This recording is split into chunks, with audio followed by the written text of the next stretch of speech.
नमस्कार, नमो नारायण। 26 जनवरी की आपको बहुत बहुत हार्दिक बधाइयाँ, शुभकामनाएं। प्रारंभ है, ये तो प्रारंभ है। और प्रारंभ गीता का हमने भी कर रखा हुआ है। आप ऑलरेडी 26वें दिन में हैं और गीता दैनंदिनी के इस कार्यक्रम में जैसे आप अपना गीता पठन कर रहे हो तीसरे और चौथे श्लोक को। कल मैंने तीसरा श्लोक जानबूझ करके एक्स्ट्रा इसलिए लिया था क्योंकि वही गीता का सार है युवाओं के लिए, और आज उसका पुनः चौथे दिन में दैनंदिनी के हिसाब से भी पाठ करेंगे। तो आइए पाठ प्रारंभ करते हैं तीसरे और चौथे श्लोक का। अध्याय दूसरा। क्लेब्यं समगम पाथ नैतत्युपपद्यते शूद्रं हृदय दौर्बल्यं त्यक्तोत्तिष्ठ परन्तप। अर्जुनोवाच कथं भीष्मम् सांख्ये द्रोणं च मधुसूदन इषुभिः प्रतेयोस्यामि पूजार्हार्वरिसूदन। अर्थात तीसरा नंबर श्लोक भगवान कृष्ण उवाच है, जो कहते हैं कि हे पार्थ, तो नपुंसकता को मत प्राप्त हो, तुझ में ये उचित नहीं है। हे परंतप अर्थात शत्रुओं को तपाने वाले, हृदय की तुच्छ दुर्बलता को त्याग कर युद्ध के लिए उठ खड़ा हो। लेकिन अभी भी शिष्य में शंका है, समर्पण पूरा नहीं है। इसीलिए गुरु से फिर अर्थात अर्जुन कृष्ण से फिर कहते हैं कि हे मधुसूदन, मैं रणभूमि में पितामह भीष्म और आचार्य द्रोण के साथ बाणों की युद्ध कैसे करूंगा। हे अरिसूदन शत्रुनाशक, ये दोनों ही पूजनीय हैं। याद रखो, जीवन में कभी कभी वो समय आ ही जाता है जब धर्म युद्ध हो सकता है हमारे सामने हमारे बहुत रिस्पेक्टेड लोग खड़े हों। मुझे मेरे शिष्य अनिल भाई त्रिपाठी जो पब्लिक प्रोसिक्यूटर हैं वलसाड़ के, एक बार उन्होंने कहा कि स्वामी जी, आज जो केस है उसमें सरकार की तरफ से वकील मैं हूं और मेरे परिवादी जो मतलब सामने आरोपी हैं उनके वकील मेरे गुरु हैं जो कभी मुझे वकालत सिखाए थे।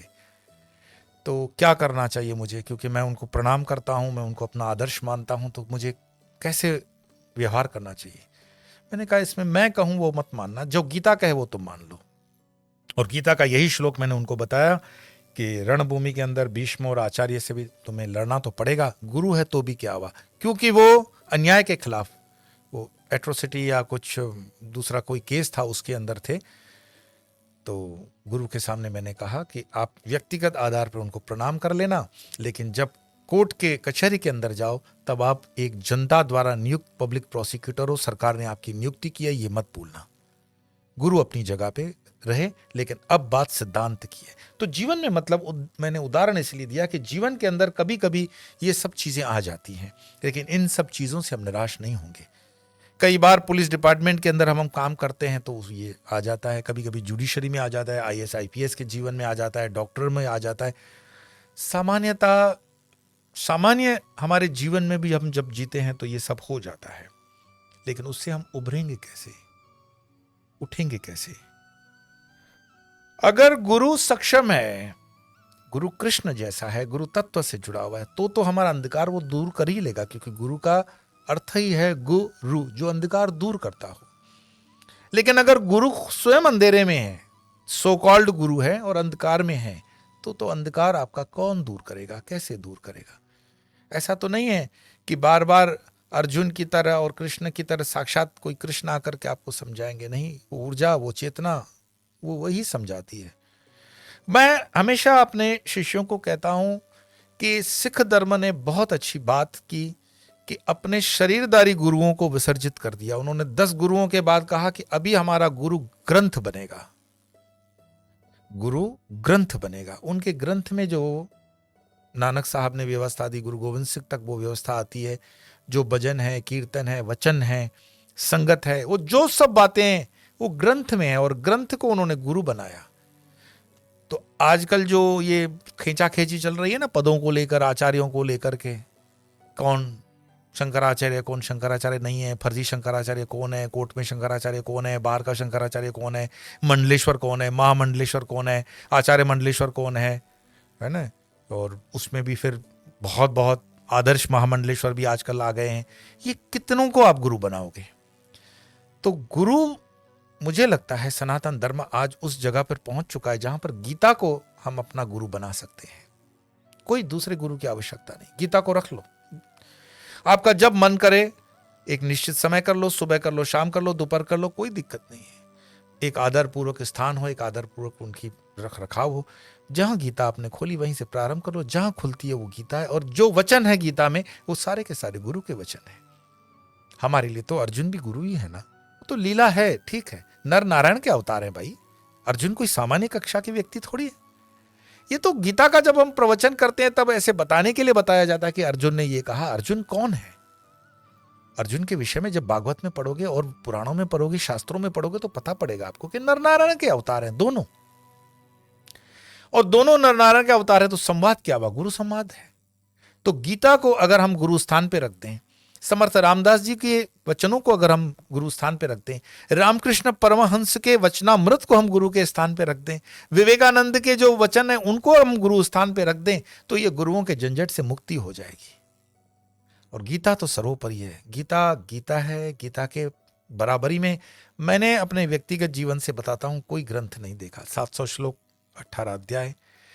अगर आप इसका रोज पाठ करते हो तो रोज पाठ करने में भी आपको मेरी गारंटी है 100 मिनट से ज्यादा नहीं लगेगा। 18 के 18 अध्याय मैं करता हूं, स्पीड का स्वर जो लास्ट में बताता हूं उसी स्वर में। और वो समय बहुत दूर नहीं है आपसे।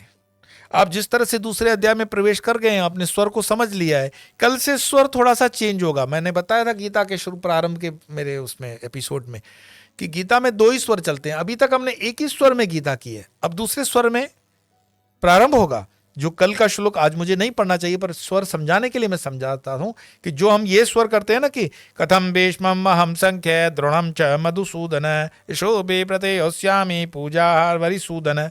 कल का स्वर क्योंकि 4 लाइन वाला श्लोक है, उसकी वो जो मैकेनिज्म है अलग है, तो उसका स्वर होगा गुरु न हत्वा हि महानुभावान श्रेयो भोक्तुम वक्ष्यमपि लोके हत्वार्थ कामांस्तु गुरुर्निहैव भुञ्जीय भोगान् रुधिर प्रदिग्धान। श्लोक आपके सामने है, देख लो।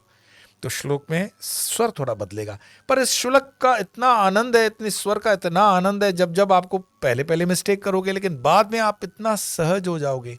और जब आप कल्पना करो, जब गीता आप एकदम स्पीड से, एकदम लयबद्ध तरीके से जब पाठ करते हो, अद्भुत, इससे बड़ा आनंद हो ही नहीं सकता।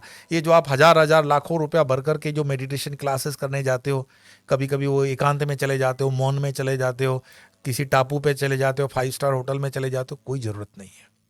गीता ही गुरु है, गुरु ही गीता है। बस उसके आनंद में रहो। अमृत का वो कुंड है, अमृत का वो सागर है, अमृत का वो ब्रह्मांड है। गीता के लिए मैं क्या कहूं, शब्द भी नहीं है। गीता अनुभव का विषय है। गीता सुनने से नहीं आएगी, गीता इंटेलेक्चुअली नहीं आएगी, गीता एकेडमिकली नहीं आएगी। गीता में आपको डुबकी लगानी पड़ेगी, गीता में आपको उतरना पड़ेगा श्रद्धा से, समर्पण से, होश से, चैतन्यता को बनाए हुए रहना पड़ेगा। और जैसे जैसे अब तो प्रारंभ हो गया, जैसे मैंने बताया संजय उवाच से हुआ, श्री भगवान उवाच हुआ, आज अर्जुन उवाच भी हुआ। अभी 2-4 कुछ और श्लोक में वो करेंगे। 10वें तक वो अर्जुन अपनी बात रखेंगे, 9 तक 3 दिन वो अपने 2-2 श्लोक के आएगा। फिर वापस से कृष्ण जी के वचन आते हैं। कृष्ण के जो श्लोक हैं वो श्लोक सिर्फ अर्जुन के लिए नहीं है, हम सबके लिए हैं, समाज के लिए, पूरे सनातन के लिए, पूरे विश्व के लिए है। मैं कहता हूँ यूनाइटेड नेशंस के अंदर हम क्यों नहीं काम कर रहे हैं कि एक एक देश को उसकी भाषा के अंदर गीता पर प्रवचन दे दिया जाए, सिलेक्टेड श्लोकों, सारे समाधान हो जाएंगे। कोई परेशानी नहीं है, कोई प्रॉब्लम नहीं है। इस देश में भी कोई प्रॉब्लम नहीं है, कोई परेशानी नहीं है, अगर गीता को वास्तविक स्वरूप में समझाया जाए तो। लेकिन जब हम प्रिजुडाइज हो जाते हैं कि वैष्णवाइट शिवाइट की टांग खींचेंगे, शिवाइट वैष्णवाइट की टांग खींचेंगे, हाँ, कोई अद्वैती द्वैती की खींचेगा, भक्ति मार्गी ज्ञानी मार्गी की खींचेगा, ये उचित नहीं है। जतो मत ततो पथ, सबको सबका मार्ग मुबारक हो। हम किसी को नीचे न करें, हम किसी की काटने की कोशिश न करें। अपनी लकीर बड़े करने के लिए किसी की लकीर छोटी करने से अच्छा है आप अपनी लकीर बड़ी कर दो। आपके पास है कंटेंट तो बड़ा कर दो। इतना भी गिरने की क्या जरूरत है, कोई जरूरत नहीं है। और गीता जैसा शास्त्र हमारे पास है, हम क्यों भिखारियों की तरह इधर उधर ढूंढ रहे हैं, घूम रहे हैं। गीता गुरु है, कहां जा रहे हो, बस गीता को गुरु बना दो, चल पड़ो। और मैं तो हूं ही आपके साथ, बस ये बारंबार मैं आपको कहता हूं 2 श्लोक की गीता पूरे साल के अंदर आप पूरी गीता करना सीख जाओगे। और आपके निवेदन के अनुसार वापस से मैं जैसे कि है तीसरे और चौथे नंबर का स्पीड वाला स्वर से वो पाठ कर लेता हूं। आइए करें। क्लैब्यम्मा समगम पार्थ नैतत्युपपद्यते शूद्रं हृदय दौर्बल्यं त्यक्तोत्तिष्ठ परन्तप। अर्जुनोवाच कथं भीष्मं अहं संख्ये द्रोणं च मधुसूदन इषुभिः प्रतेयोस्यामि पूजाहारवरिसूदन। तो कल फिर नए स्वर के साथ 5वें श्लोक में प्रवेश करेंगे दूसरे अध्याय के। तब तक के लिए नमो नारायण।